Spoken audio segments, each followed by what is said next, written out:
This is The Business Chat. And welcome to The Business Chat. Thank you, everybody, for joining us. I'm here with Andy Smith in Rochester, Minnesota. How's it going today, Andy? Minnesota warm, which is mid-30s, so doing well. They're throwing around the football and grilling today in Minnesota, guys. So Andy Smith is our guest, a seminary student turned indie theater owner, purveyor of film.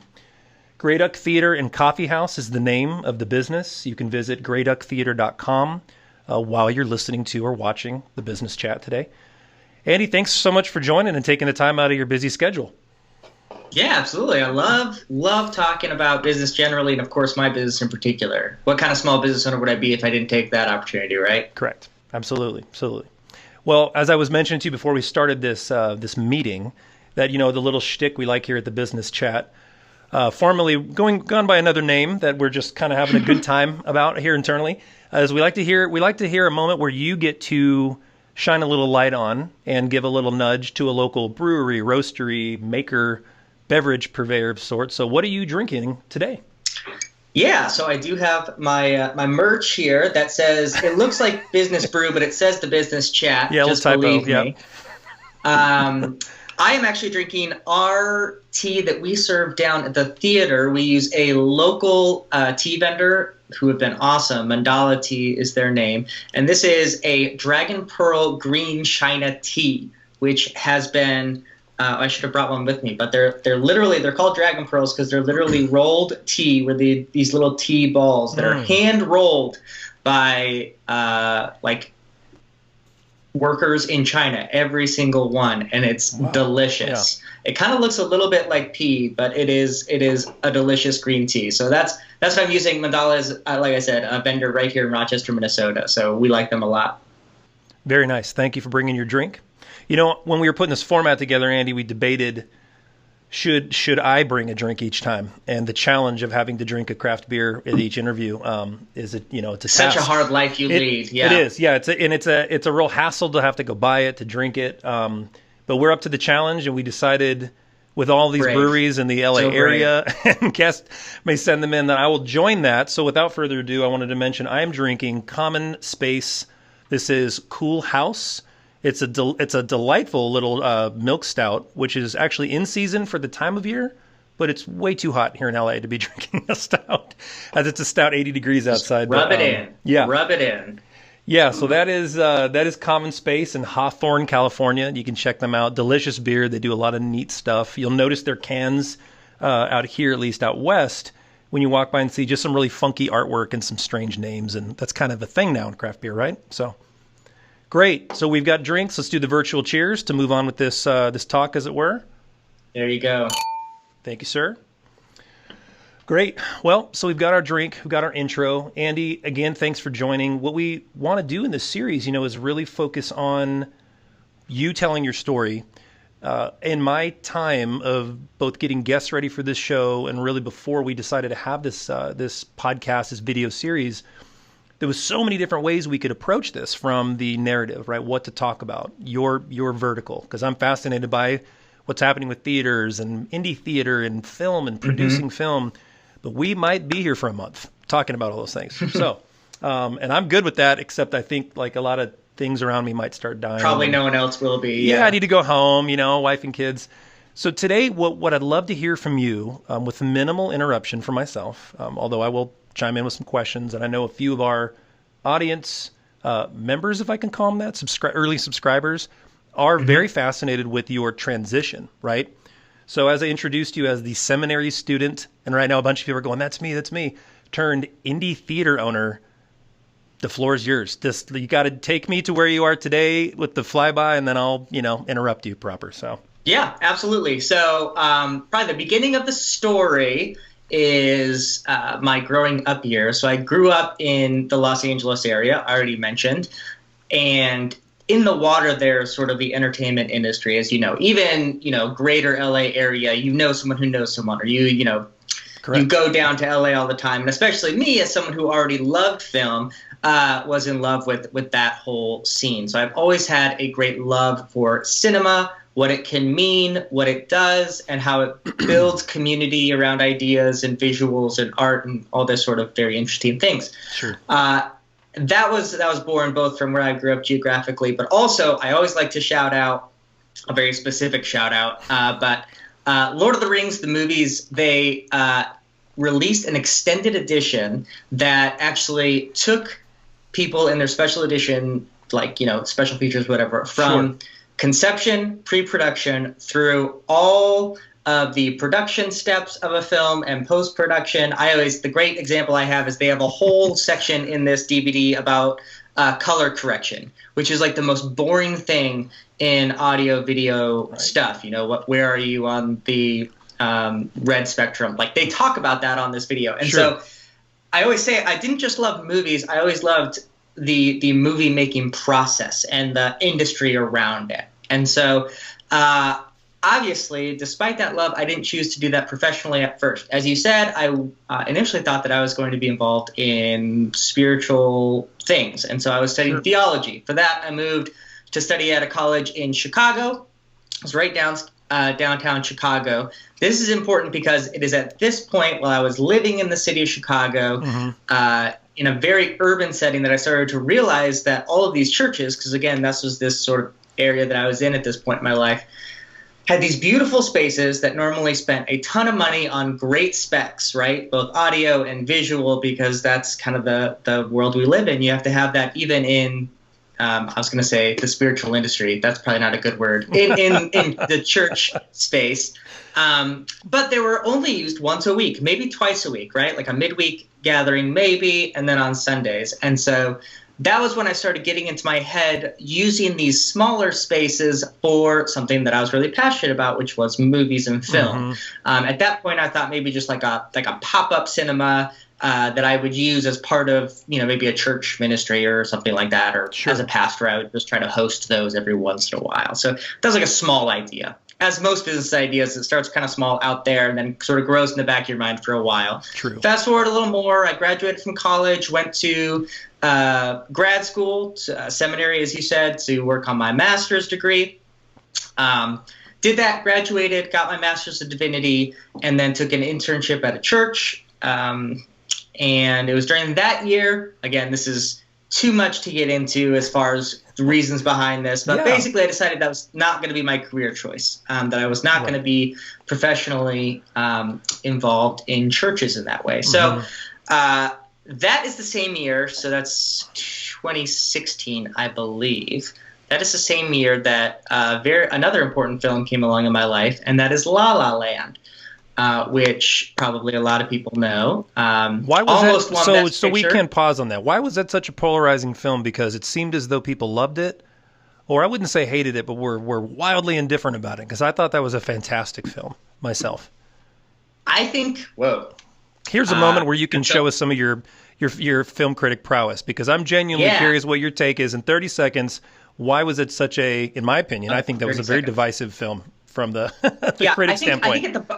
At the end of the day, I think people looked at that, and there's a certain stigma about Oscar movies, and so it had some of the telltale signs of Oscar movies, mainly being in Los Angeles, about the movie industry. LA. I gotcha. And it wasn't the reason I love it. Is it plays with a traditional film structure and how it's filmed and how the story actually works out. Right. It's not really a romance. It's not really a comedy.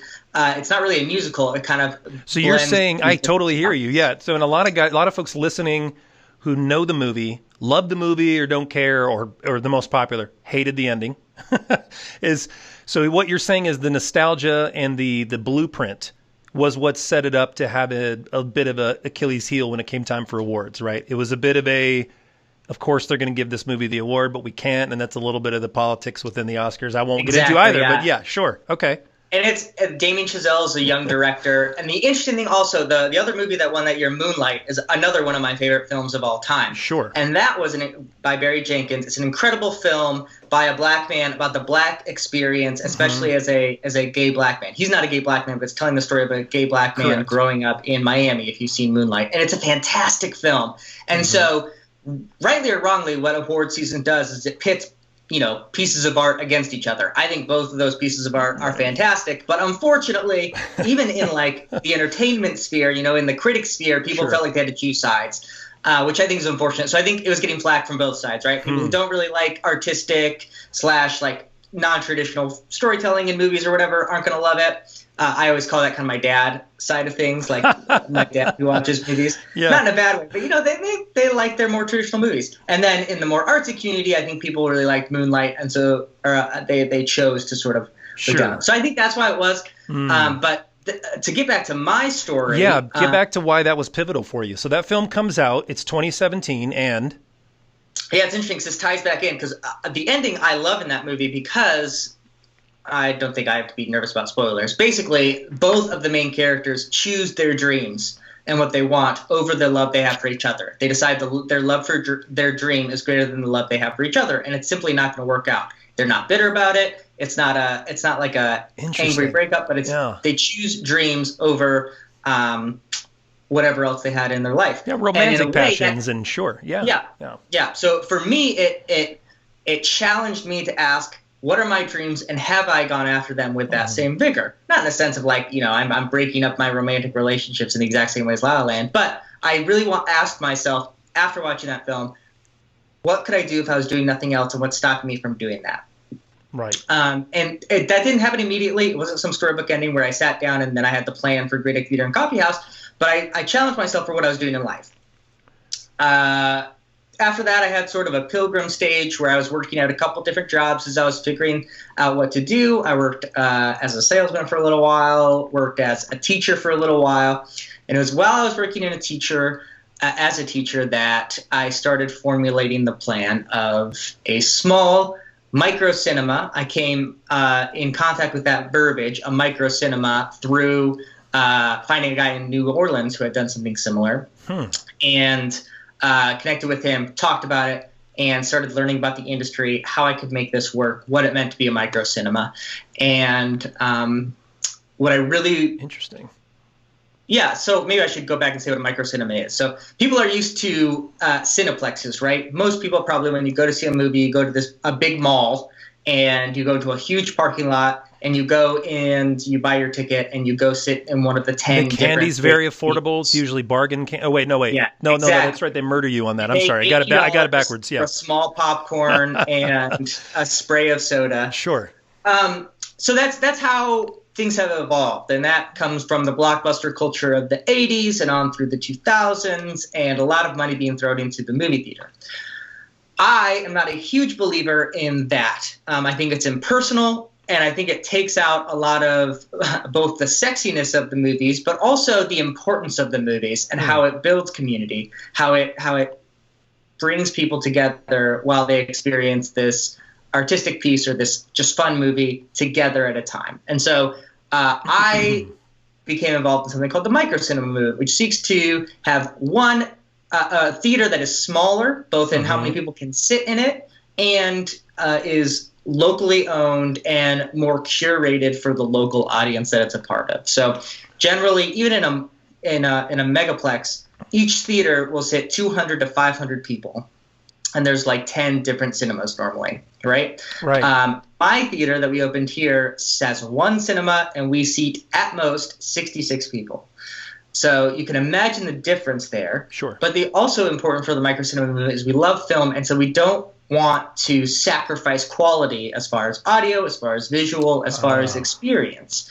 And so we still have I don't know if you can throw up pictures or whatever we're going to have in post, but people can see pictures of us on our Facebook and website. The pictures are showing right now as you're talking. That's right. Yep. We wanted it to feel big and feel special and feel like an event, but also to be locally owned and have those things. So I came in contact with the micro cinema movement, and then equally important to us was to be able to go to a community that didn't have access to independent movies for the most part. Usually independent movies only show in major, top 50 markets. Actually, I should say top 20 markets, most indie films.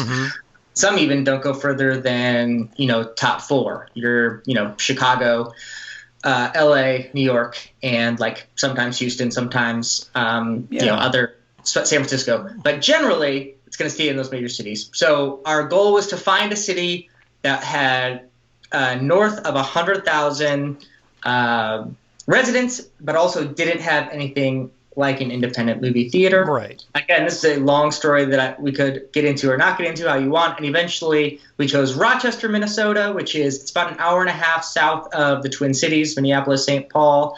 It's famous for having Mayo Clinic, which gives it a very high education level as far as what it is to the mean of Minnesota, as well as yes. And education level is one of the big factors for people going to independent cinema. And yet there wasn't an independent cinema down here. So again, there's a lot of different things I could go into, but it seemed like a really great place to be. And so we came down here. We also had the great fortune of meeting a real estate ownership group that had a spot that worked really, really well for us. And also, to be frank, they really believed in the vision. I sold them on the vision for this micro cinema and why it was important, why it would be good, and why would it add value not only to their property but to the neighborhood that they had invested in heavily, and the city, obviously, that they had been invested in heavily. Right. And so that's what the ultimate thing that finally pulled the trigger to actually be here in Rochester. And I'm sitting in that building right now as I record this. It was an old tremendous. Colgan water facility, and they had a warehouse in the back and offices up front. And so we spent, I think the total at the end of everything was something around $250,000 tenant improvement that they put into this place to make it a movie theater. Both a lot of that was rehabilitating the warehouse to have an HVAC system to be compliant with food, modern amenities and those things. Yeah. Yep. And the front into what eventually came into a coffee house. That's kind of a different conversation. That wasn't part of our original value, but after coming in contact with some local people, we were able to make that happen. But that is the very short to medium length discussion of how I got from point A to B, that transition you were talking about. So thank you. That's tremendous. So while you hydrate yourself on your lovely mandala tea there, handmade every day, painstakingly, yes. All kidding aside, that's a tremendous narrative with the tea alone. And just listen to us. There's so many topics. What do we talk about right now? So one thing that I know the audience that's listening is curious about, because what's in a name, right? So what is Gray Duck? Pause on that for a minute. What's the name about? Yeah, absolutely. That's a great question. So when we were thinking about what to name it, we wanted to do a couple things. One, obviously, like every business, you want to sound unique. Both in the technical side, you want to be searchable, but also in the, brand value, you want it to be memorable. Two, we wanted it to communicate what our vision was, which was to facilitate local community. And so we wanted to have some sort of call out to local cinema. We didn't just want to be Hollywood cinemas or, whatever, throw it out there, like Casablanca Studios or something like that. We wanted it to have a reference. And so Gray Duck, if you're not from Minnesota, you might not know, the children's game that in every other state is called Duck Duck Goose. Here, because of a weird translation of Norwegian, there's a lot of Swedish and Norwegian influence here in Minnesota, they call that game Duck Duck Gray Duck. And so it's become kind of a fun point of pride for Minnesotans to it's quirky too. I mean, and I was on your website, I was looking at the brand, I was understanding some of the things that you do with the virtual cinema, and without again getting into the pivots and the longer dialogue of a business owner like yourself having to ride out the storm of this pandemic we're currently in. It was interesting to see that no matter what it is you've got there, from an online kind of virtual experience, right, the theater rental, the coffee experience, the gray of the actual website color and the Gray Duck brand, the merch, it's a strong brand. I didn't know how much of that was, like a black sheep thing, right? The Gray Duck, is that a little bit part of that? But you just explained, right? That's a Norwegian kind of a translation breakdown, and I love it. I love that even is a quirk to the area, so it's hyper local, right? I mean, that's something that name would work anywhere, but it's very Minnesota. So yeah, that's killer. Okay. Well, no, and I think the other thing I wanted to circle back on is you were gracefully, but in a rush, thank you, giving us all the details in the flyby, is take me back to where you saw La La Land, something about the way that the two characters in the story forsake or they give up or they decide that either option's valid, right? This isn't a love stinks movie. I've seen it. I really enjoy it. And I agree with your sentiment, by the way. I think there's a lot of debate over what the director might or might not be sending. But the point with you and with your story in our meeting today is that for you, it really resonated. And that for you went, I have a passion, right? Seminary, faith-based career decision. And I want to understand a little more cerebrally, without trying to create some narrative that's maybe not there, is do you feel that you found a bit of your, this might sound a little cheesy, but you're still preaching now, right? Like the same drive you had to be very connected to and study theology, which I understand is complex and it's nuanced and it's debated. Film and the misunderstanding and the Cineplex, right? Which is, I'm not saying is necessarily Andy Smith's crusade to get, well, those are mega churches and small, and I'm over here doing that in the theater world. But in a way, it's a really fascinating kind of story. And of all industries you could have bounced or pivoted to, and we've heard them, you and I both, right? Of, hey, this guy was a preacher and did, preachers are good at sales typically. Really, they are, because they're good speakers, they're orators, they're writers, they are sometimes in a good way, and I know a few, in a good way, full of themselves, and it's awesome because there's a personality. You choose to go kind of below the layers and not just get into film as just a critic, which is your mindset. You're passionate about what's being misunderstood, the experience of film, the importance. I love that you highlight that. The question, as I'm rambling to you, do you feel as though you landed in a place where that same passion or that idea for being passionate in theology and in preaching perhaps has arrived in a good place where you go, yeah, this is a calling for me. This is much more of a use of my DNA. Or do you feel like you completely were reborn? What do you feel is the difference anyway? Like, do you think there was just you kind of moving and you kept your passion, or did you have to kind of unlearn one thing and kind of grow into this other thing? Yeah, absolutely. That's a great question. So it's a buzzword, but it really is, I think, the connecting thread here between my various career choices is I really love community organizing and making communities. And at its best, I think religion is building community of humans around, in that case, it's ideas and a belief structure. Right. One of my best friends here in Rochester is another local business owner. His name is Patrick Phelan. He owns a coffee company, actually the coffee roaster that we use here at our coffee house. He and I talk about this all the time, that there are certain things, and there are only a couple, in the world that are what we call great equalizers. And we mean by that is that all people come to them and can relate because of them. I see. For him, his main passion is coffee. That coffee does that, right? People love to drink coffee. People go out on dates around coffee. They have Bible studies, or they have just meetings with friends. All these things happen around coffee, and that's sort of this equalizing presence. In England, it's the pub, right? Pub actually originally is a public house because people would go there. It's beer and drinking, and today brewery culture is much the same.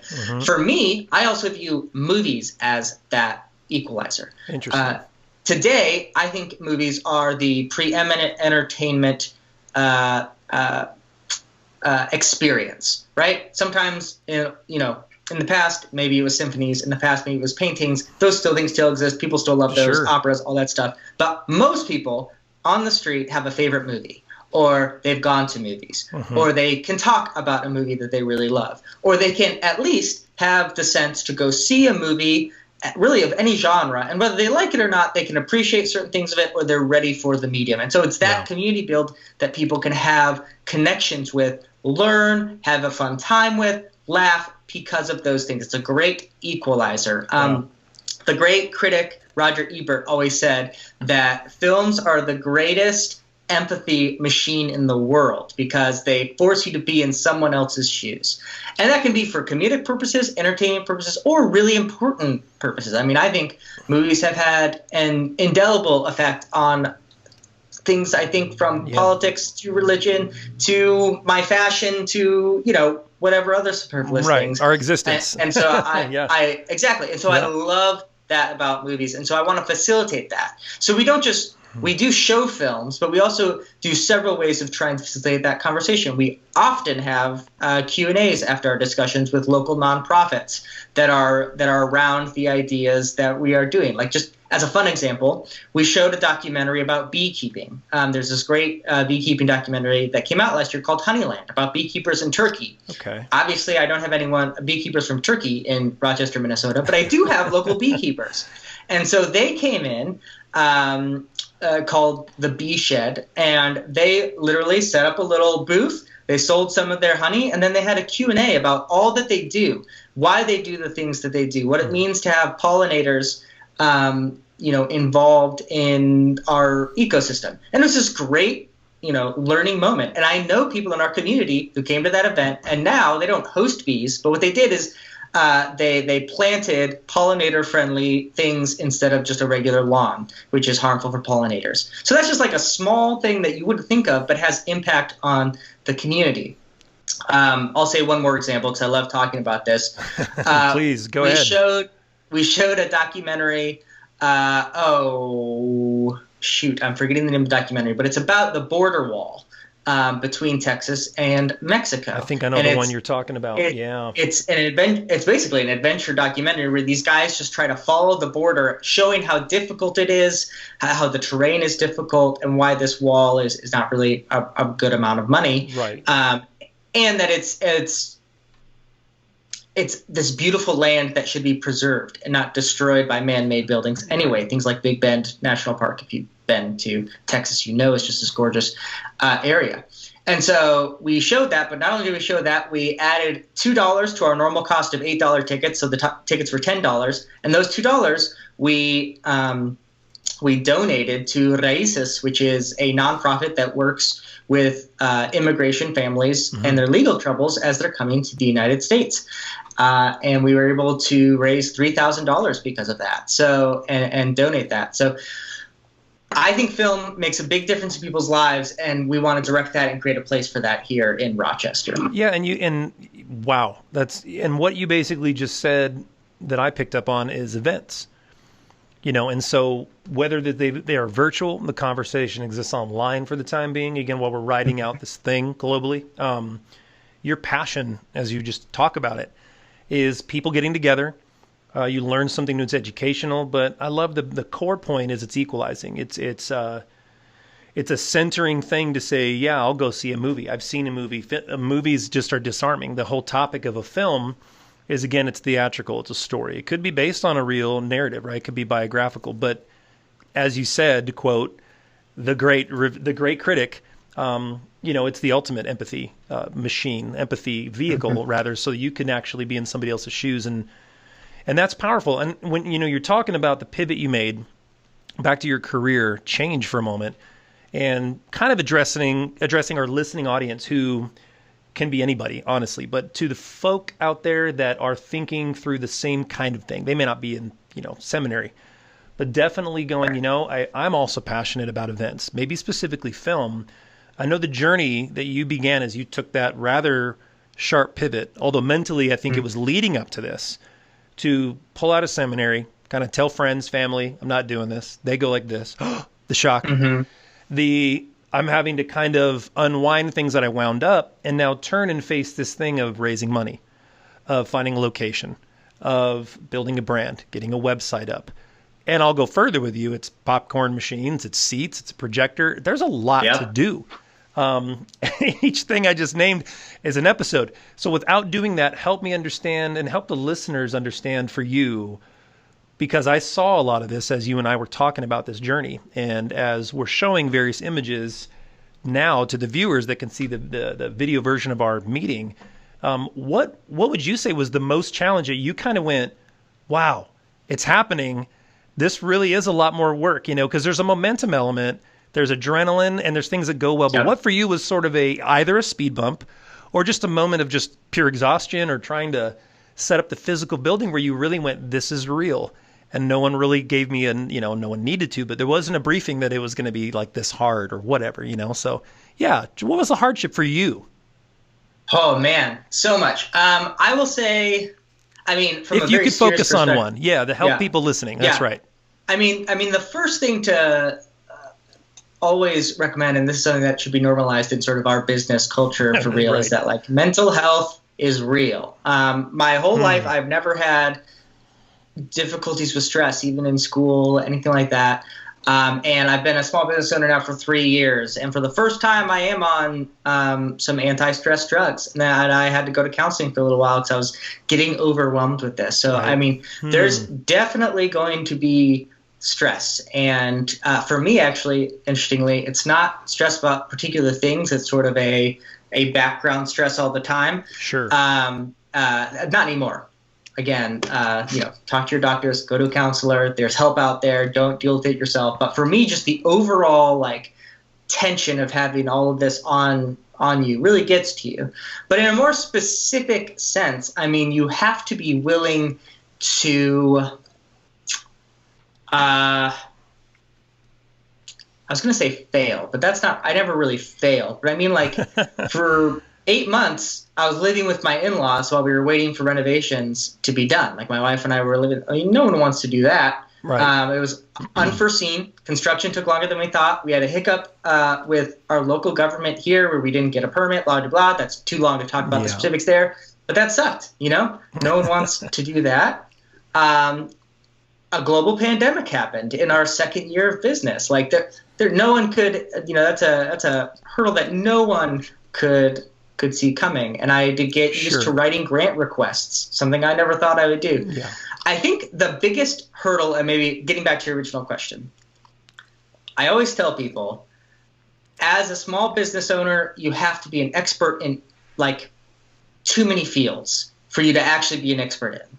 So what you got to be good at is, one, asking questions, being able to be wrong or being able to be ignorant, which is not something that's easy usually for people who have the personality to be small business owners. But two, you got to be able to bullshit really well, and don't be afraid of that. That's a technical term now. That's actually been cataloged as that's actually a unit of measurement as well. How much you actually dish out. I mean, you just got to do stuff. Don't be afraid that you're not an expert in real estate law or whatever. Like, you're gonna have to read over the lease as well as you can and make demands that make sense. Or you're gonna have to Google search for a couple hours about legal rights for public get-togethers if you're a theater owner. This kind of stuff that you never really think about. Like, no matter what the industry is, there's stuff that you're gonna have to do that you're not an expert in, and that's okay. So be willing to ask questions, do the work, but at the end of the day, sometimes you gotta bullshit.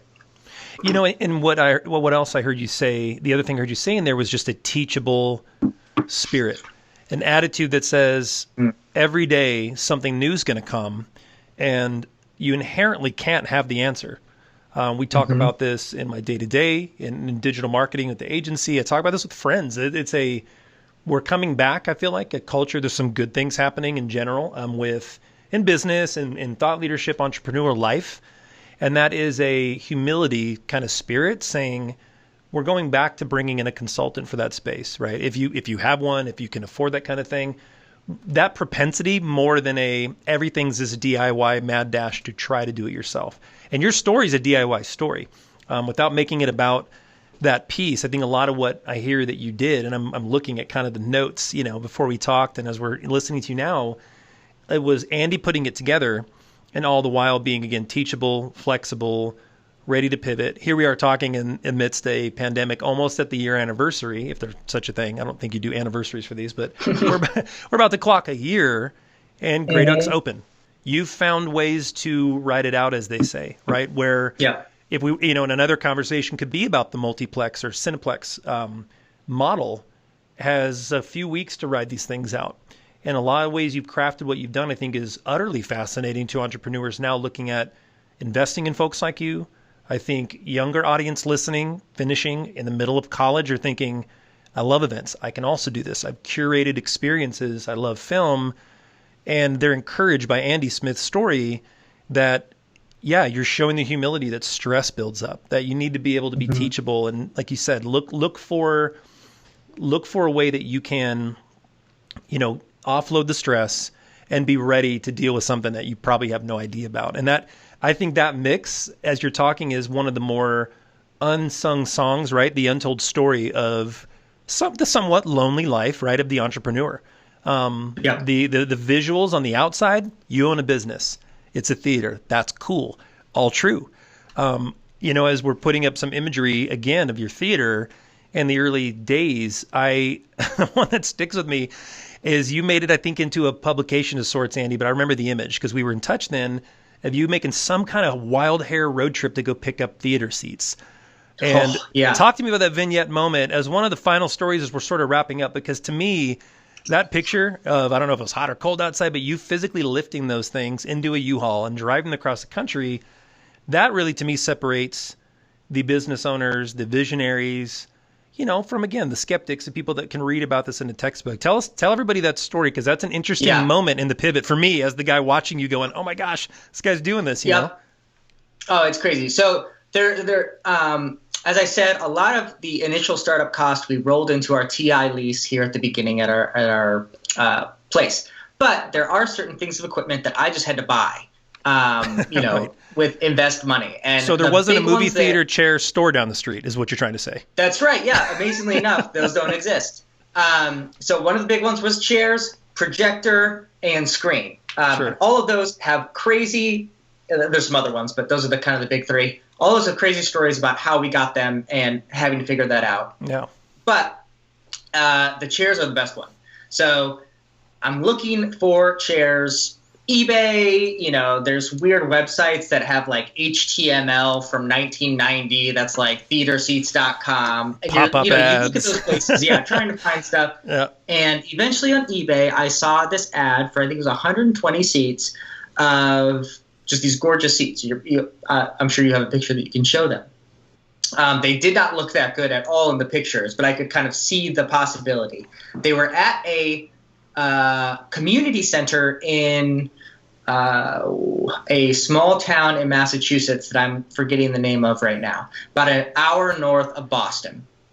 And they were Massachusetts. We apologize. We don't mean any derogatory sense at all that we forget a somewhat forgettable town. So to mass listeners, we're so sorry. It's a small town. I should remember. It's on the website. Oh well.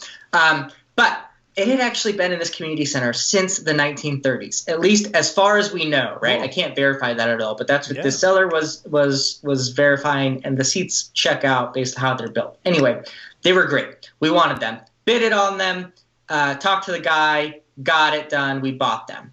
But they were rehabbing the space and had to get rid of them by a certain date that was like 3 weeks from when we bought them. Mm-hmm. This is a big purchase. And so I didn't want to spend any money. So I bought a red-eye flight from the Twin Cities to Boston, rented a U-Haul at Boston International Airport.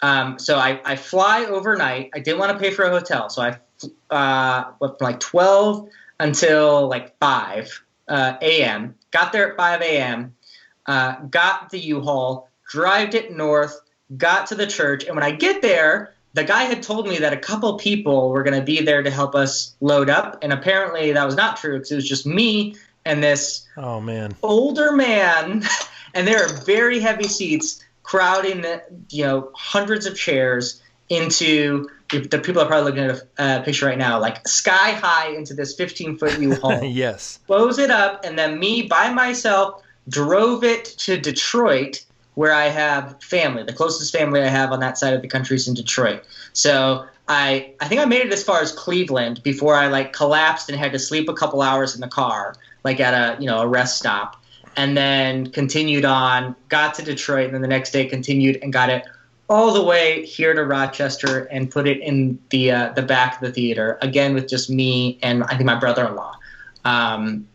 who always brings up how hard that was, just the two of us, because it was real hard.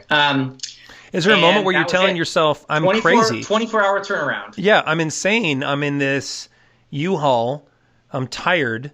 There's no fan club applauding me, right? There's no reward at that point. What was keeping you going? Were you so driven by the vision of the theater? Was this more about you didn't even know, you were just blind with the drive and the passion? Because I can relate to kind of either one, right? When you're just going through the motions, what was keeping you going at that kind of a moment?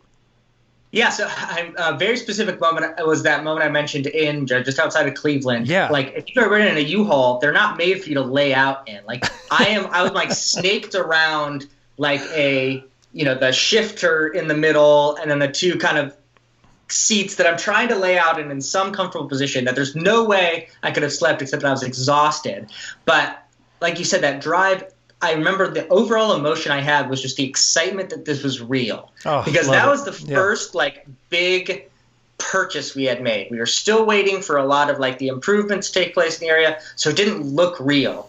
And then I had these seats, right, that needed a lot of work, but it was real and it was real tangible. And so the passion has to be there for those dark moments, so that when you have those, you still have that feeling of, yes, this is real, and the excitement, even in the midst of like a pretty terrible position as far as what I'm actually doing. But that's the memory I have, and knowing that like this was something that was I was supposed to be doing, that was good that I was doing. I love it. And while I've got you warmed up to this moment cerebrally, what, in a sentence, what is your advice and encouragement to maybe a younger audience, maybe not, maybe twice your age, someone looking to make a similar pivot? What would you encourage them?